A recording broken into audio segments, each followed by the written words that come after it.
The second speaker is Professor Yifan Wang from the New York University, who is working in quantum field theory, string theory, and mathematical physics. And he will give talk about pinning defects, fusion, and factorizations. Let's thank the speaker. All right, thank you for thanking me without me giving the talk. So that sounds like the end of the talk. But still, let me give the talk, and I'll be talking about defects, and in particular, I'll be talking about these objects, which I will introduce. I'll talk about these objects through the lens of a particular class of defects known as pinning defects. These defects turns out to have very simple definition, and also already sufficient to illustrate many interesting features of general defects, which I'll explain, known as fusion and factorization.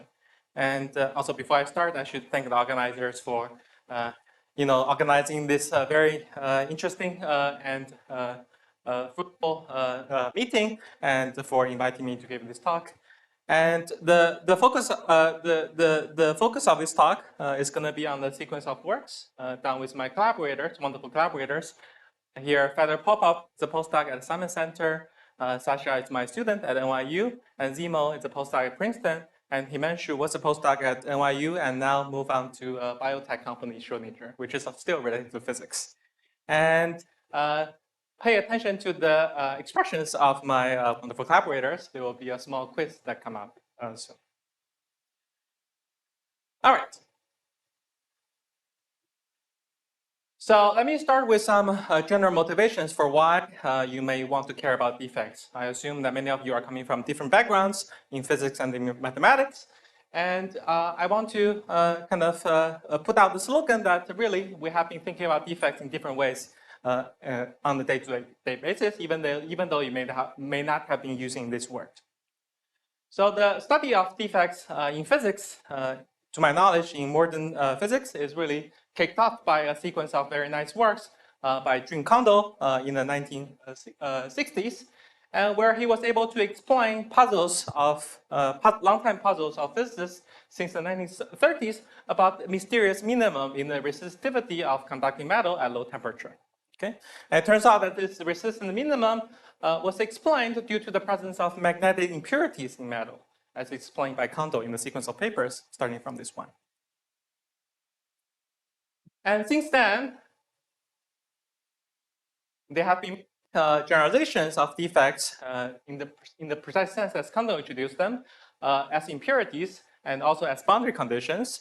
And these impurities are either just direct generalizations of Kondo, including the multi-channel Kondo impurities, and so on. Examples including those that can be realized boundary condition of spin chains, but also generalizations to impurities with higher codimensions, such as impurity in the codimension of codimension 2 in the 2+1 dimensional lattice model. And the many further generalizations was introduced by including interactions among the impurity degrees freedoms on itself, and also between the impurity degrees freedom and bulk degrees freedom. And because of the interaction between the impurity and the bulk, these impurities turn out to be powerful and refined probes of phases in the bulk. And also because of the interactions on the impurity itself, they also lead to new kinds of universality classes, which are not present if you forget about including impurity in the system. And another way to think about defects coming from rotating the picture by 90 degrees if you have the vertical direction as time. Now you can think about defects as opposed to extending in time, now extending in space. And in this picture, defects can be thought of as a version of operators that are extended. And you can, in this picture, which is a familiar picture to think about the quantum field theory known as conformal field theory as a quantum mechanical system, where the Hilbert space is defined on the d-1 dimensional spatial sphere. You can think about the defect as an operator that acts on this Hilbert space, represented by this shaded region. And the special class of such operators are known as topological defects, and they are very important in the modern understanding of what's known as general symmetries. And this defects has a lot of structure, which I don't have time to introduce them in this talk, but just to highlight some of them that's related to how this defect join and split. And this coefficient that governs the different ways of join and split captures important information about symmetries that generalize the notion of tooth anomalies, which you may have heard in previous talks. And this way of thinking about defects also is what gives rise to a formalized version of thinking about entropy. So in particular, Renyi entropy and entanglement entropy can be thought of as correlation functions where you insert these defects as spatial codimension 2 twist defects at the spatial slice, where you quantize the theory. And furthermore, more recently, measurements, in particular this kind of weak measurement, which is a powerful tool to generate interesting phases from trivial phases, which is used in kindness matter mostly, also give rise to a description in terms of defects. And furthermore, universality classes of these measurements can be understood in the same way as defect universality classes.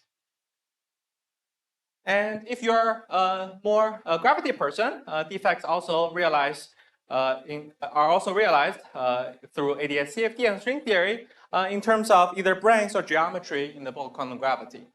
So from the worldsheet perspective, the defects arise as boundary condition worldsheet theory. And this is the perturbative description of d-branes that you all have learned in textbooks, for example, from Pochinski. And also in a different way, if you think about ADS CFT, then boundary condition for the CFT give rise to non-trivial geometry in the bulk, such as the end of world brane in this picture.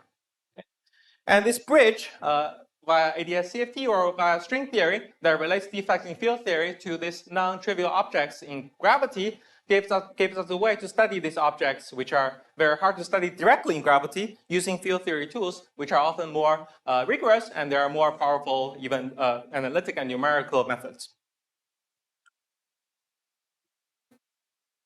So throughout this many different studies of defects, there are some general lessons that we have drawn.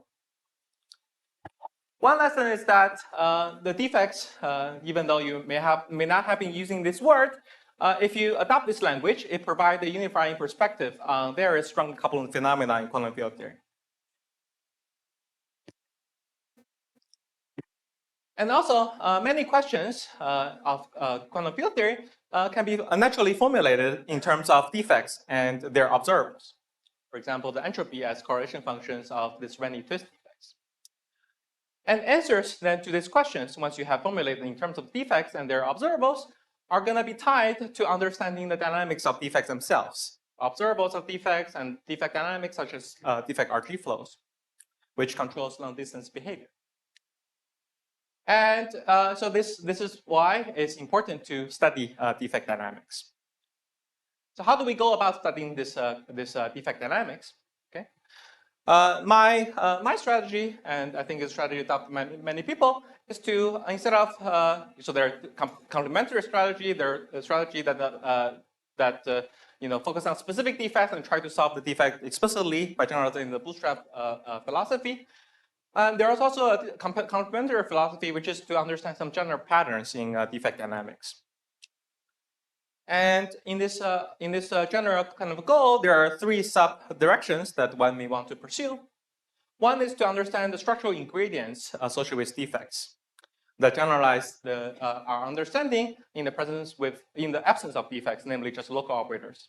So this actually leads to the question about the notion of operator product expansion involving defects.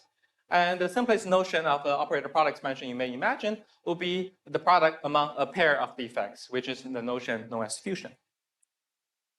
And another thing you may want to attempt to understand is symmetry properties, how the ordinary symmetries, now understood as generalized symmetries in quantum field theory, in the absence of defects, can be generalized and refined in the presence of defects. There's bound to be more symmetry structure when you have defect insertion, and also generalized notion from anomalies.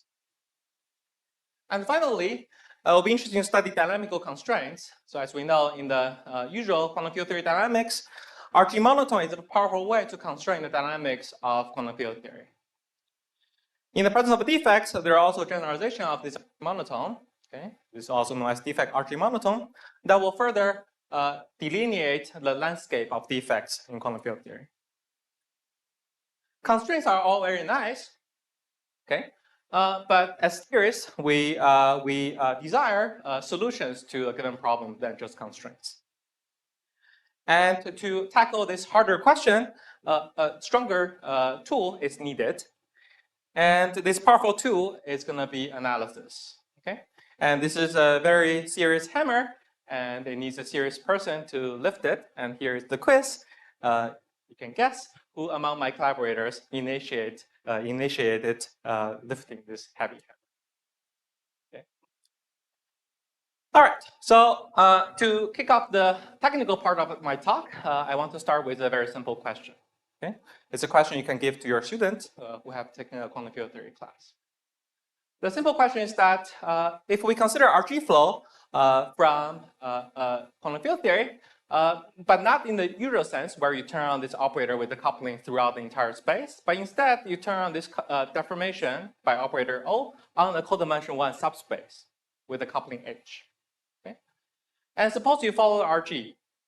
What does this interface perturbation become? What does it do to the quantum field theory in the far infrared? Okay.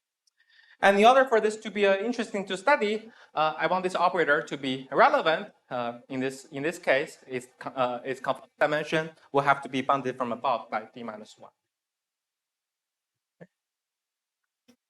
This is the well-defined question that you can formulate in your first quantum field theory class. And in this context, this is just as a terminology, this kind of deformation on higher codimension in the quantum field theory, here I'll focus on the CFT, leads to this notion I'll refer to as generalized pinning defect for a reason that'll become clear shortly. Okay? But if you don't like this word, you can just remember this as RG flow, not on the entire space-time, but on higher codimension subspace. Okay? And here I'm giving you the example on codimension 1 subspace.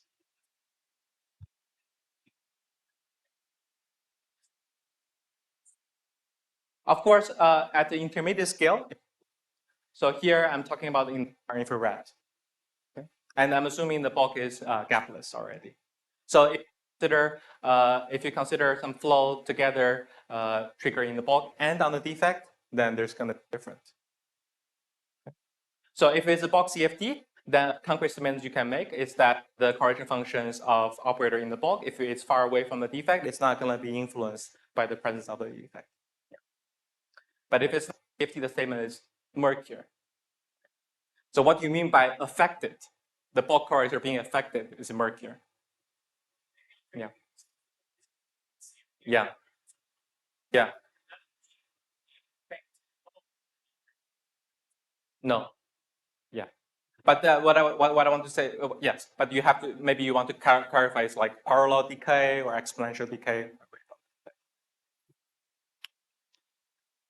All right. And if there are any questions, please just interrupt.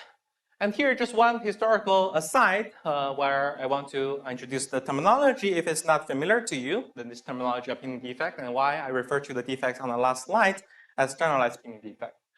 The reason being the following. So these are actually, there's a simple class of defects that are introduced in even simpler quantum field theory. For example, here, just 5 to the 4th theory. Scalar field theory, I introduced some species of this scalar that are indexed by I. And in that context, you can consider a codimension, d-1 or one-dimensional defect that are generated by turning on this the field on a point in space and extending in time. Okay, and this kind of defect was actually first introduced on the lattice by condensed matter people, and you should think about this as the continuum version. And in that context, this H can be thought of as a localized magnetic field, and it was a way to use to ping the bulk order. Okay? In other words, if you can try to diagnose the phase of the lattice system at various regime of couplings by measuring, for example, 2-point functions of the order parameter and see how it depends on the transfer separation. Alternative way to do the calculation is to consider a 1-point function, but in the presence of a defect insertion. And the pinning name arises because this turns out to be an efficient way to ping the order to understand what is the phase of the bulk system, as was discussed in this paper. But since then, it has been generalized to many kinds of line defects and recently studied in the continuum by these authors. And it was then realized that this leads to a large family of conformal line defects. And the reason that there are going to be non-trivial conformal line defects as opposed to trivial means that they're not affecting any correlation function in the bulk is protected by G theorem, as I will review shortly. And in the talk that I'm giving here, we further generalize this notion of this pinning line defects to higher codimension, thus the name generalized pinning defects. And given, I guess, many of the audience actually knows Mandarin, I cannot resist but pointing out the similarity between the name pinning defect to pinning defects. Okay. I think this coincidence may not be just a coincidence in the sense that the pinning defects, as you'll discuss, has very interesting features, namely the same elementary and stable defects in the given quantum field theory. So in the same way that pinning is a very elementary way to build words, okay, at least phonetically. It could be yeah, all right. Okay, so let's go to our motivating question. This very simple question, namely defect RG in higher convention from triviality. From triviality just means that we start from the case of a trivial defect where H is turned off. So as is the case with any physics problem, as I tell my students, before you actually attempt to solve the problem, it's good to understand what are the possible answers. So what are some reasonable guesses for what is the fate of this IR defect? Okay, so you may say that because we start from a trivial defect, a logical possibility is that maybe we end with a trivial defect. So that's scenario number one. If you're more sophisticated and you know about topological defects, you may say, why not it become a more general topological defects, but not necessarily trivial. So this means that this topological defect, actually, when you pass some operator through it, it may pick up a transformation as opposed to totally transparent. But the last scenario, which is more interesting, is the case where the defect is actually conformal, but not topological. Okay, so again, topological defects are very special, uninteresting cases from the lens of conformal defects. And the last scenario is when it's conformal but not topological. And then next, we'll present a number of theorems that will allow us to rule out some of the scenarios over here and refine the scenario that remain. Question, yes? Yeah. Yeah. Yeah. Yeah. If you are able to measure it at the other side, and let's see, right. So what I want to say is that maybe there's some interference that you can detect. Yeah, yeah, yeah. But I have to think about it more carefully. Yeah. Question, yes. Yeah. That would be a boundary condition. So you can, so this is the interface, right? So this is the trivial interface, start from the UV, and you can consider instead this trivial interface, instead of this trivial interface, just cut the spacetime into half and impose boundary condition. And derivative boundary condition will be one candidate. So that will be a subset of these possibilities, okay? And of course, dirichlet is a very specific way to think about boundary condition in field theory. But as you'll see, our discussion is completely general. Okay? There's no unambiguous notion of a dirichlet boundary condition for a general CFT.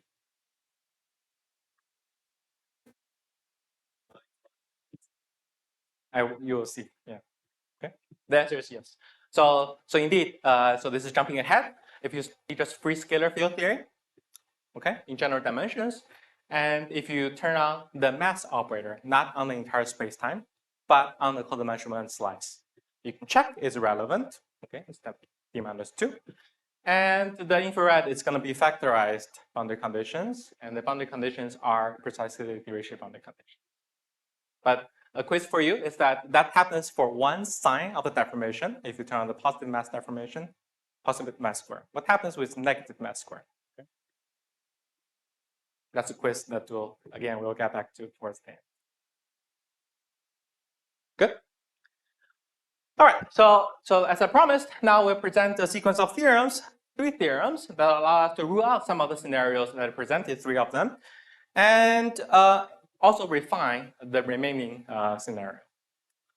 So the first theorem actually rules out already 2 out of the 3 scenarios. It says that the pinning defect cannot be topological. So how does it work? This dynamical constraint, which I mentioned, known as a version of RG monotone for defect RG. And there's a very important quantity that allows us to define this monotone. That's known as a defect free energy. And this is the quantity that can be defined for a conformal defect, topological or not, by putting the defect on the sphere and calculate its Pattern function, normalized by the Pattern function without the defect insertion. And you take the log, and that's the defect free energy. And this quantity is known to be monotonic.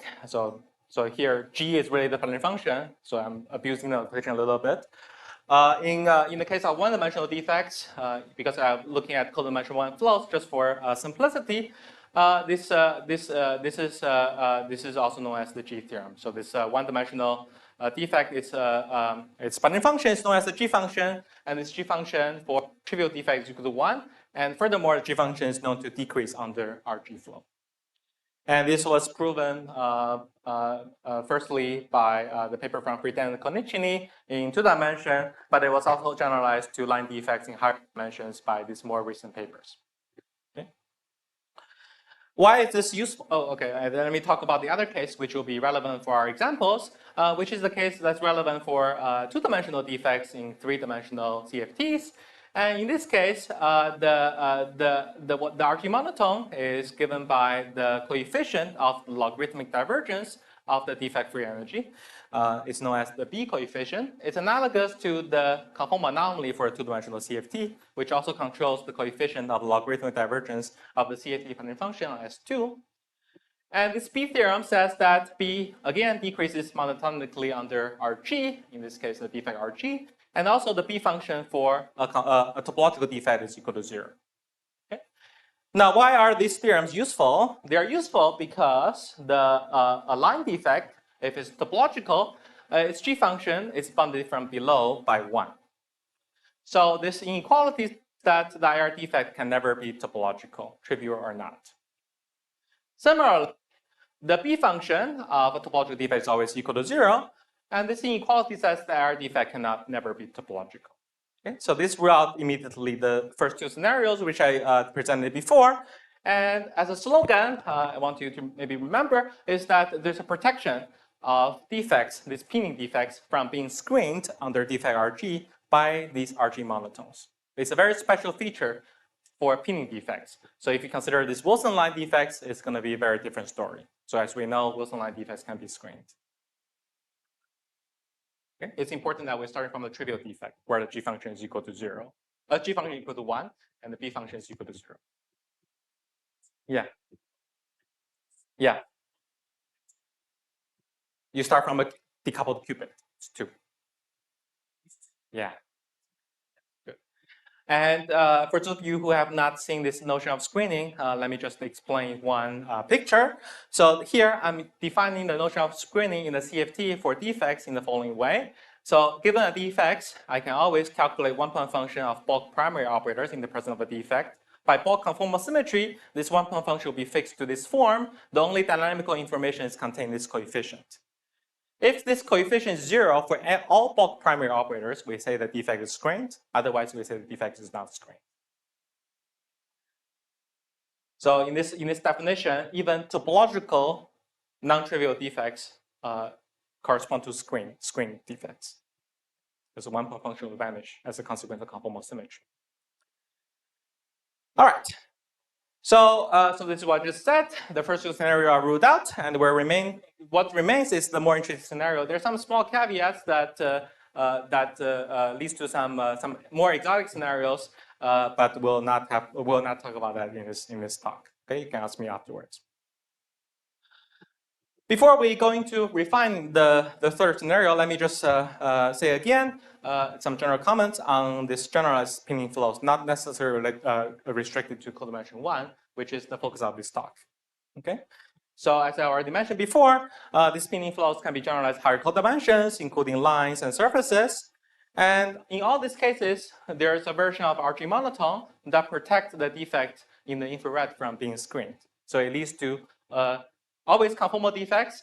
And if people ever ask you whether the conformal defects are real or not, given a quantum field theory, you can reliably answer this question if there are operators with low enough dimension in the quantum field theory. Okay? Because there's a universal way to generate conformal defects if you have knowledge about the bulk CFT. Of course, if the bulk CFT only have operators whose dimension is bigger than d minus 1, then you're out of luck with this method. But there are, of course, other methods to construct other interesting conformal defects. And you may also ask, okay, so we know they typically exist, but are they rare? Okay, so just to give you one example, which may not be a very good example because it's a very simple example, but it's a kind of extreme example where this pinning defects which are introduced with a small generalization are actually maximally ubiquitous in the sense that all the defects in the theory are of the pinning type. And this is the case of the two-dimensional Ising CFT, arguably the simplest CFT that we know. And the conformal defects in this CFT, which are line defects, have been classified. This is the only example of a CFT where conformal defects have been classified. Okay? Even for triangular Ising CFT, this is an open question. And in these cases, the small generalization includes adding, in addition, the marginal deformation in considering the pinning flow. So if you allow yourself to turn on both the marginal and the relevant deformation from this, the magnetic operator, sigma, you can populate all possible, in the phase diagram, you can populate all conformal defects in the Ising CFT.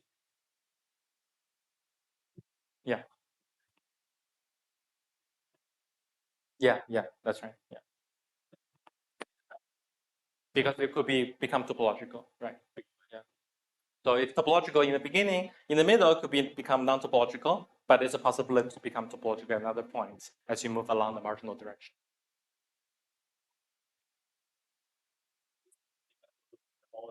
That's right. In this case also. Yes. Good.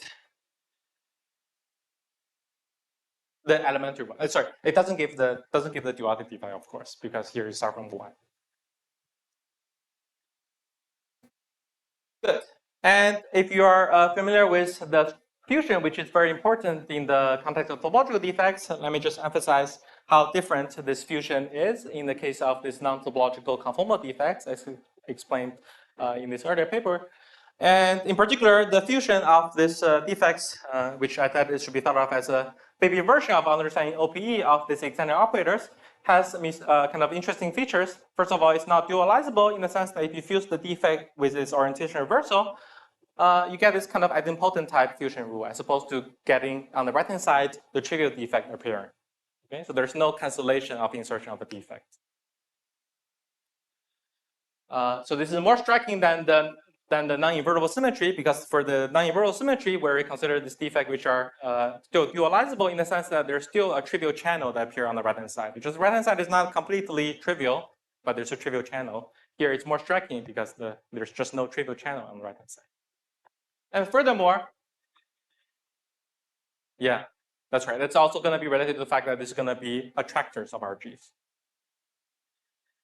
And also, this, as explained in this paper, this way of defining the fusion, which gives rise to well-defined finite product among conformal defects, does not satisfy the associative algebra structure. All right, so let's now refine scenario number 3, which is the only possibility we had coming from theorem number 1. And this is related to the quizzes I was giving before and related to the question that was asked. So it turns out that there's something more striking happens. Namely, that for this pinning flow, in the codimension 1 case, for the rest of the talk, I will be talking about codimension 1 pinning flows. Not just the IR give rise to a conformal defect, but also give rise to a specific kind of conformal defect. It's a specific kind in the sense that it's a defect that factorizes the space-time into 2 halves. In the sense that it's imposing boundary condition for the 2 halves of the space-time that interpolate across the interface. And more in terms of equations, what this means is that the IR conformal interface can be written as a direct sum over a pair of boundary conditions, which are expressed in terms of a generalized version of the Carty states to higher dimensions, which are denoted by B mu over here. And so this is what I just said. And in terms of observables, this factorization means that if you consider correlation functions in the presence of the IR interface with insertions of operators on the left, operators on the right, it will factorize into products of correlation functions with the boundary condition given by B nu and on the left and also on the right. And you sum over the possible factorization channels. Question, yes? Yeah. We don't have that. So here you can, maybe this is a slight abuse of notation. Here, what I mean is that we don't know precisely. So we know that this boundary states is a way to describe. So we can certainly rotate, okay? And we believe there's constraint on how this decomposes into elementary building block, each by each states. Those have higher dimension generalizations. But what we don't have is the analog of a Carty condition that constrain those coefficients. But we believe there is a constraint. We just do not have the explicit form. That's right. And there will be constraint coming from viewing the Euclidean path integral, in different ways. Okay. That's coming from some constraint that we think about as locality on the boundary condition. Yeah.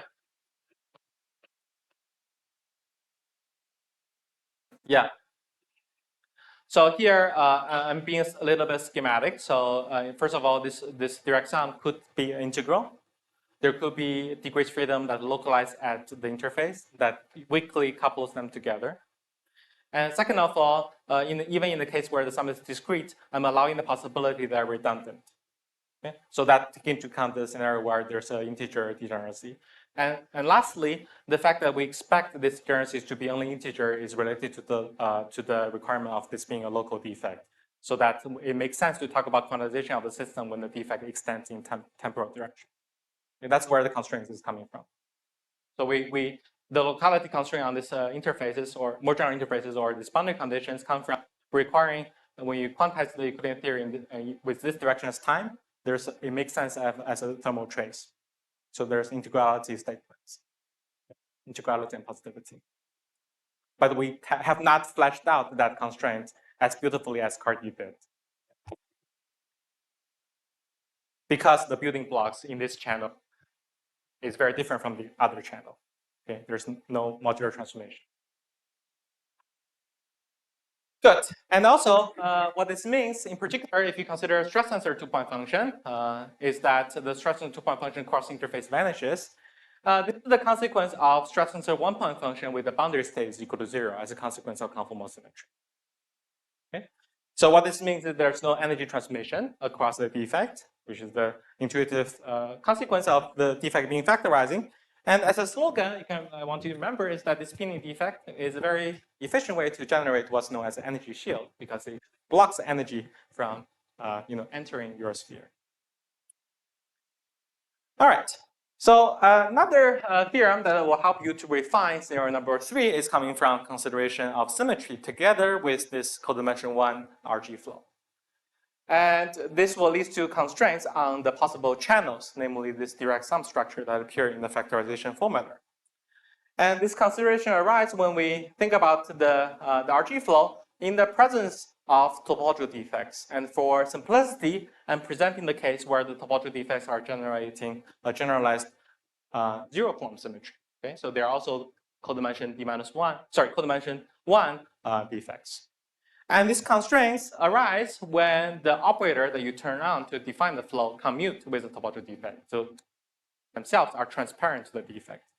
If that's the case, then the fusion structure between the topological defects and the non-topological defects defined by this deformation need to persist under RG. And this would enforce the presence of certain symmetry factorization channels, which we'll discuss in concrete examples. And the kind of constraints take the following form.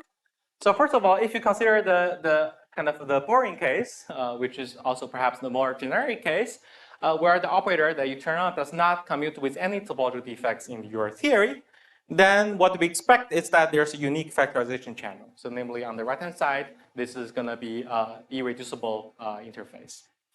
And in the more interesting case, where the symmetry, there's a finite symmetry that commutes with the deformation, in these cases, there are symmetry-enforced degeneracies in the factorization channels, as we'll present in examples. And perhaps in the more interesting cases is when you have continuous symmetry in the bulk CFT. And if the deformation preserves that conformal symmetry, as we'll see, this direct sum structure can morph into some smeared integral where it's going to be smeared over a zero mode of the goldstone that localizes at the interface. And again, I'll present a concrete example where this is realized in 3 dimensions familiar ONCFT.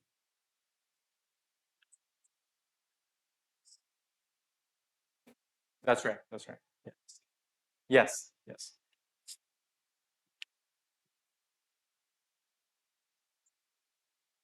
No. That's right. That's right. Yeah, this is for 2-dimensional defects. Yeah. Good. Okay. So before I give you the arguments for these theorems, let me present a summary of the results.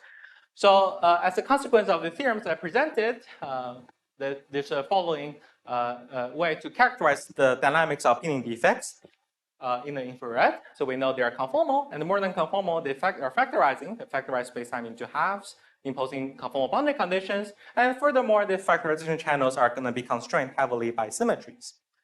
And these constraints come from several ingredients from RG monotone that leads to this conformal feature. And the symmetry constraints are keep track of the factorization channels. And the factorization property turns out to be a consequence of using the tool of analysis. And together, this allows us to not just constrain the RG flow of this type on the defect, but actually pinpoint what is the IR, precise IR description. Okay? And this is a nice example where different branches of mathematics come together, and branches of mathematics and the physics come together to help us to understand a very concrete question about dynamics of quantum field theory. And here I'm just listing the kind of ingredients that are included. And the examples I will discuss shortly, and also in the paper, where we accomplish this goal include infinite number of examples of pinning defects in 2-dimensional minimum models, POTS models, and also in 3-dimensional ONCFT. And for the skeptics in the audience, and we all have learned in at various points in quantum field theory, that RG is a very hard thing to study. Okay? Wilson did it firstly for Kondo problem. It's actually the Kondo problem was one of the testing grounds for Wilson's procedure for normalization, but it's very hard to implement for a high-dimensional system. Okay? So by here, we're talking about defects not just in 1-dimensional, not just in 2-dimensional CFT, but also in higher dimensional CFT, and the defect is also called dimension 1.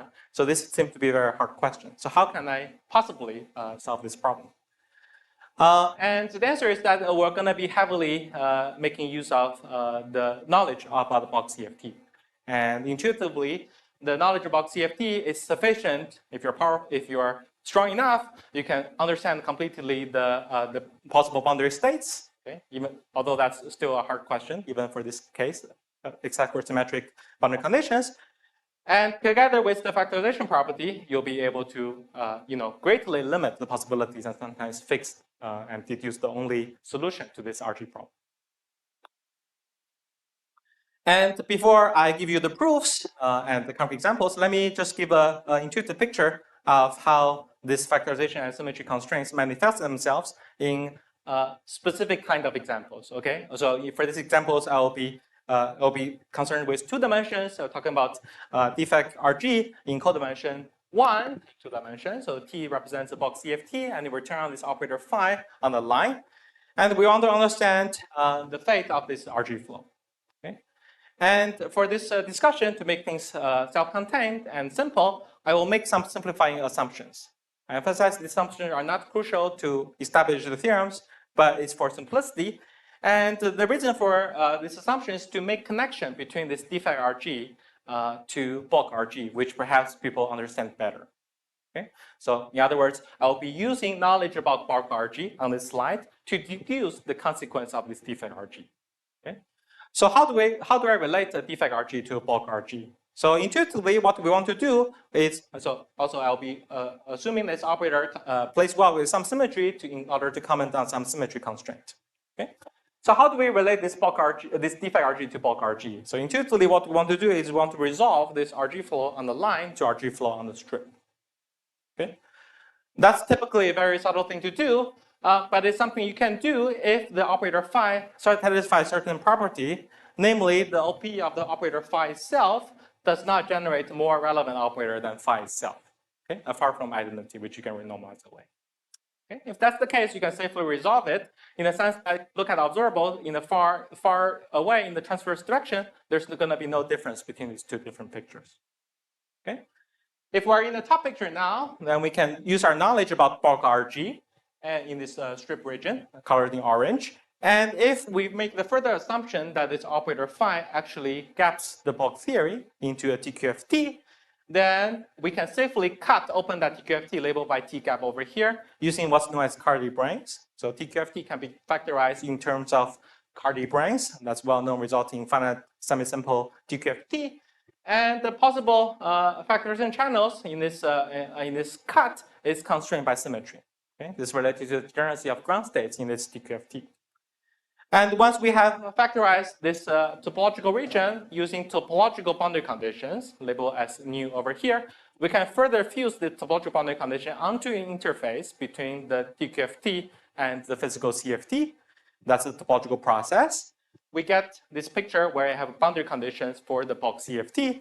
And this is what leads to this factorization formula that I presented before in this example with restricted assumptions. Okay, and again, emphasize these assumptions for simplicity of presenting this intuitive picture and not required for the theorems that I presented.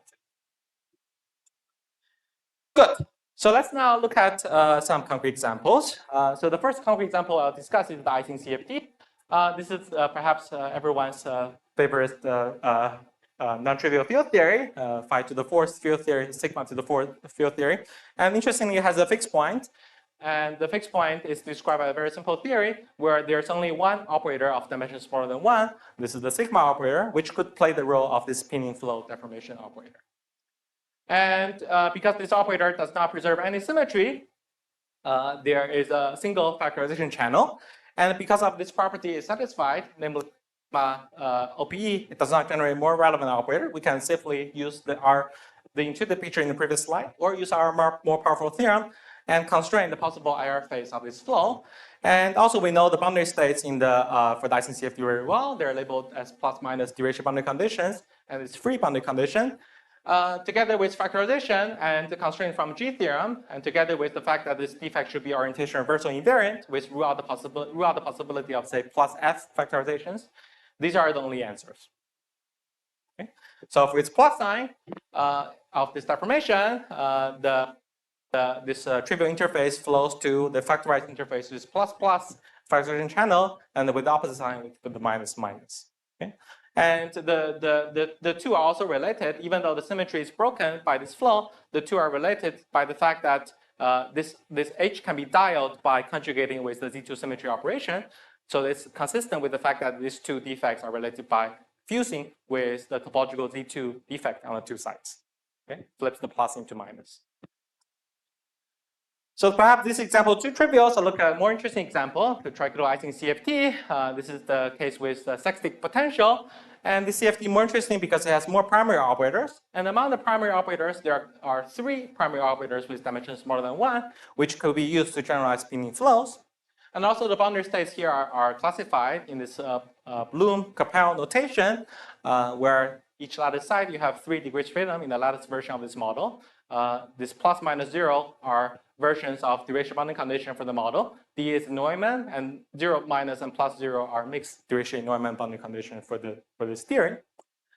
And here also mention that there's an interesting non-invertible symmetry in this Ising fusion category and this mysterious fusion category generated by this Z2 topological defect eta, Kramer's finite duality defect N, and this Fibonacci defect W. And they fuse with the boundary states and give rise to some module structure. And this arrow dictates how the topological fusion with this topological defect sends one boundary state to another. Okay? And these are going to be important in determining the precise factorization structure from the consistent of fusion, which I mentioned in theorem number 3. And again, we'll be using knowledge about the RG flow in the bulk. And in this case, with the epsilon deformation, there is Z2 symmetry preserved, and this is famously spontaneous symmetry breaking phase for plus deformation, and the trivial state for the other sign.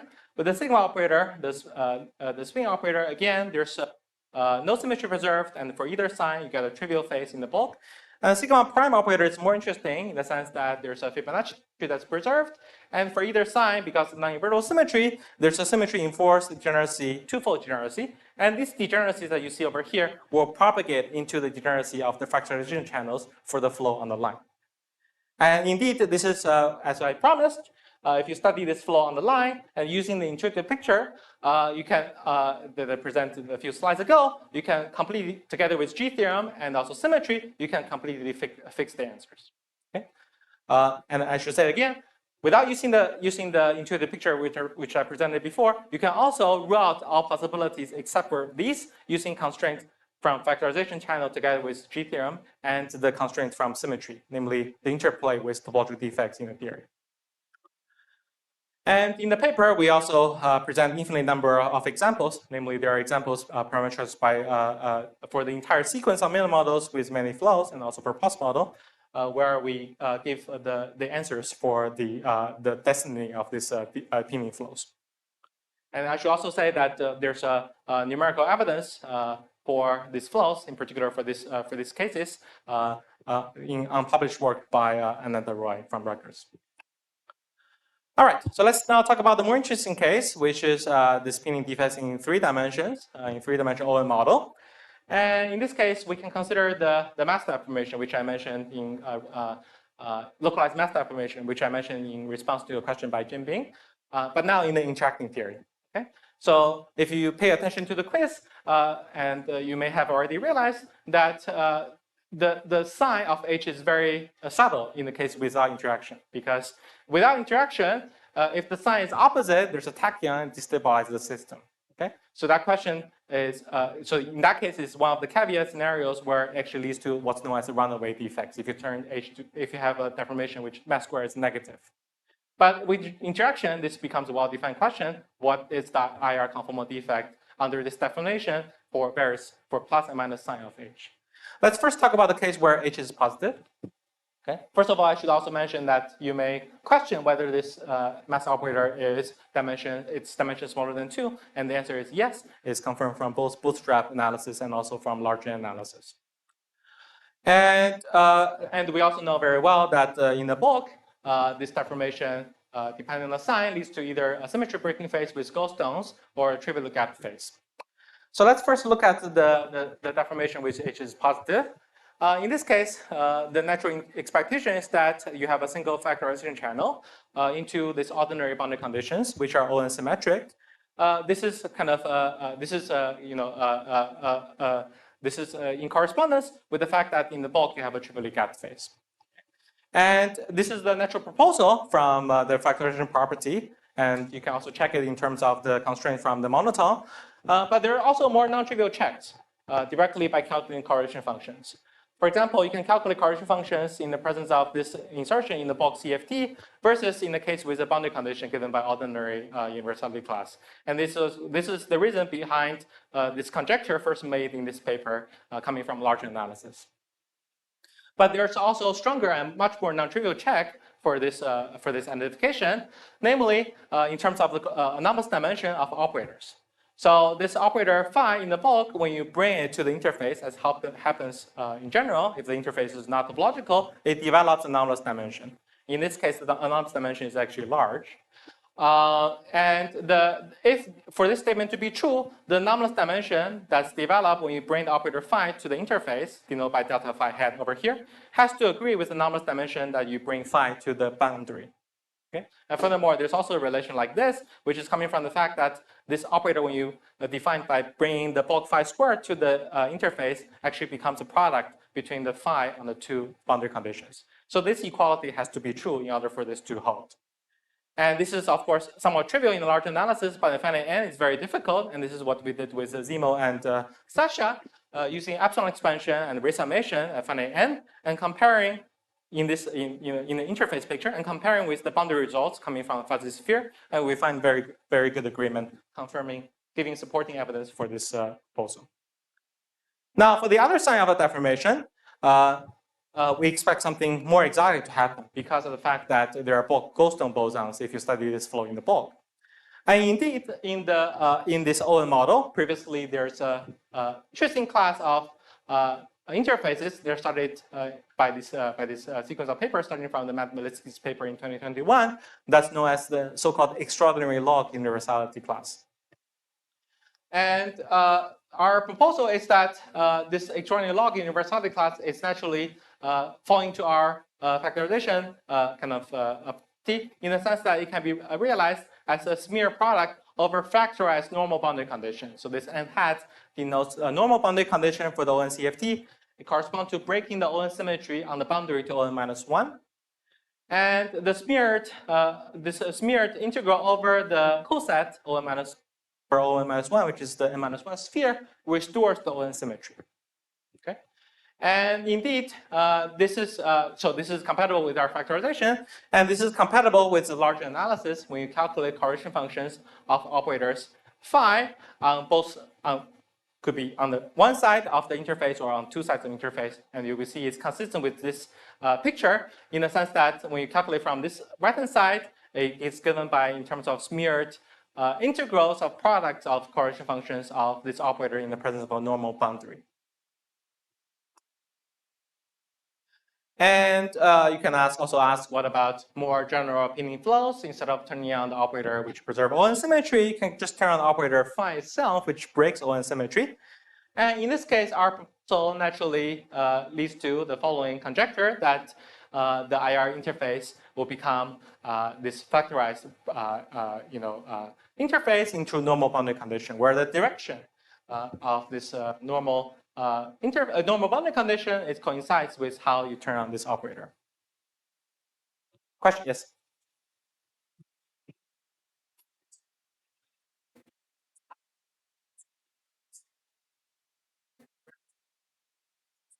That's right. That's right. Yes.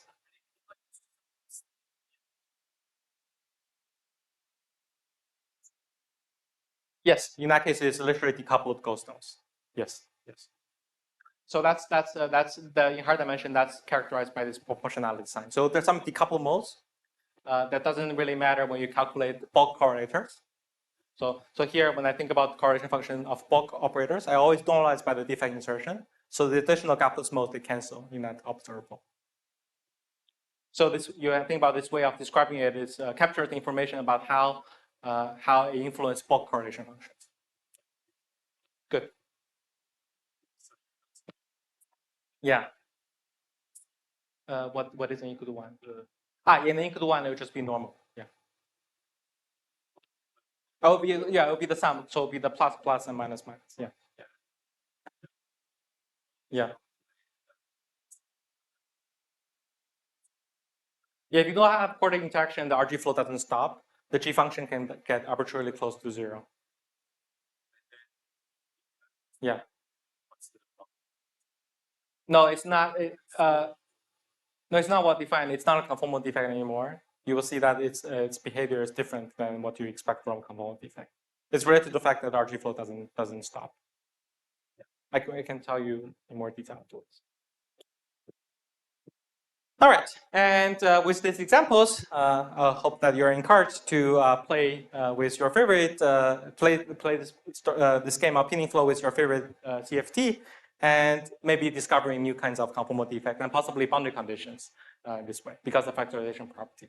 So I encourage you to think about cases where it's very hard to define condition for the CFT, but it's relatively easy to consider this deformation on the trivial interface. Because of the factorization procedure, you are bound to find boundary condition that through the factorization in the infrared. So this can be thought of a way of generating boundary conditions in a more perturbative fashion. Okay, of course, the flow themselves, if you want to solve them, you still need to have non-perturbative tools. Question is?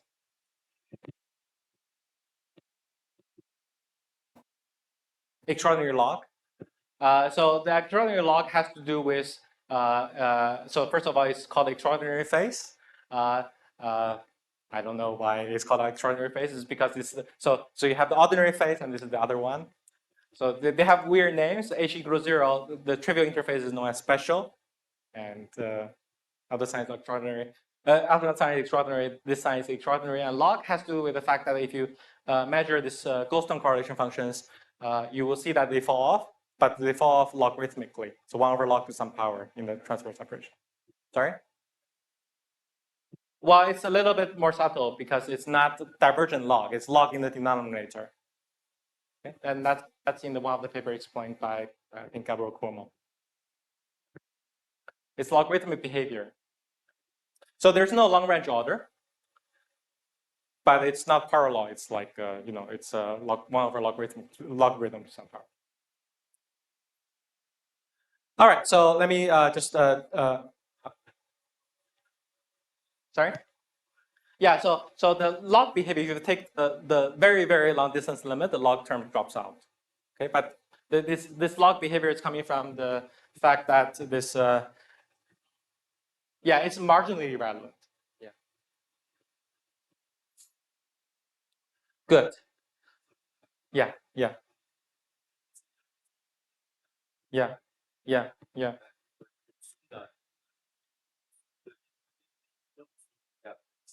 No. No, we do not. So again, in the intuitive picture, I made further stronger assumptions to make it intuitive, so I can connect to bulk RG. Okay, but the discussion only resides on the factorization property. The factorization property can be proved without assuming that, which I'll present now. Okay. Good. So this is to answer Jiming's question. So finally, we're in the last few minutes. So let me discuss briefly the proof of the factorization property. So in this here, we want to think about the defect in the second kind of picture that I presented on the motivation slide, where the defect is standing in space, and we think about it as an operator acting on the bulk Hilbert space. Okay, so it defines some kind of matrix element if you consider sandwich between states in the bulk Hilbert space on SD-1. And it can be thought as following: some exponential operator where it's suitably renormalized, where O hat is the integral of this bulk deformation operator over the d-1 dimensional sphere if you're on cylinder. And the main idea is to realize that if this operator is relevant, smaller than d-1, and in the infrared, namely h is going to infinity, then this operator is going to be dominated by the largest eigenvalue of O hat acting on the Hilbert space, if that's something that can be defined.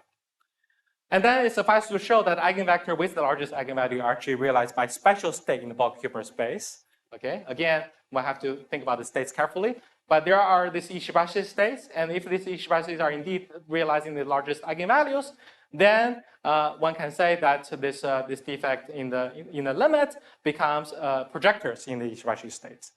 Okay, so if this operator O hat is suitably self-adjoint, you can diagonalize it. If you know the eigenbasis is given in terms of this for largest eigenvalues, then you can deduce this factorization property into boundary states. Okay. But for those of you who are careful, there are many caveats in here. First of all, this O hat is unbounded operator, and this unbounded feature is coming from the scale transformation. And also, Ishibashi are not really states. Namely, they're not state in Hilbert space because they're not normalizable. And typically, I will just, so this is just emphasize that. And typically, I will just listen to the wise advice of the 3 monkeys and avoid such a dangerous endeavor of trying to diagonalize unbounded operator, okay, which I don't even know if it's self-adjoint. But in this case, because I'm giving this talk, I have to face this difficulty directly. And this is where the heavy hammer coming from analysis becomes useful. So first, we have to think about carefully on which space we're trying to diagonalize the operator. Okay? And then we have to also define the operator carefully so they can be diagonalized. So the space where you should diagonalize this operator is not the Hilbert space, but it's known as this Gaussian triple construction, where we have the subspace, the dense subspace phi, given in terms of finite linear combination of CFT primary states and their descendants, and then we have the Q space phi prime. So that's where the Ishibashis live. And these state vectors in this phi prime are also known as generalized eigenstates. And these are the ones that are going to be diagonalizing these unbounded operators that we introduced in our last slide.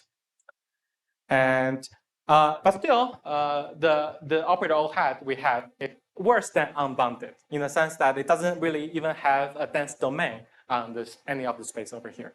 Okay, so it doesn't really make sense to diagonalize operator which is not defined. It's only defined on very small of operators in your theory. So here it requires additional normalization, regularization, and this renormalization needs to ensure that for a set of states psi in this phi dense subspace, the O hat has to be normalizable. And we want to regularize it in a way that is conformally invariant. And this is reminiscent of how singularities in conformal bootstrap arises from sum over conformal blocks. So here we can regularize it by truncating conformal families. And thanks to the fact that logarithmic singularities in S-channel conformal blocks need to be resummed infinitely in order to generate the power law singularity in the other channel.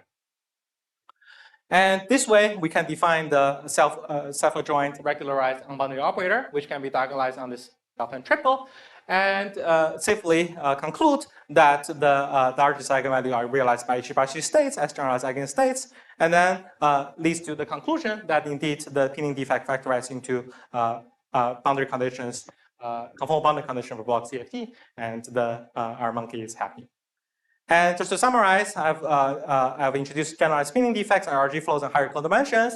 I've shown that codimension 1 pinning flows factorize space-time under RG, and we saw that themselves are heavily constrained by RG monotone, symmetry, and factorization, and give us enough tools to actually solve for the precise factorization channels in the infrared. And there are many open questions, but since I'm running out of time, let me just leave them here, and thank you for your attention.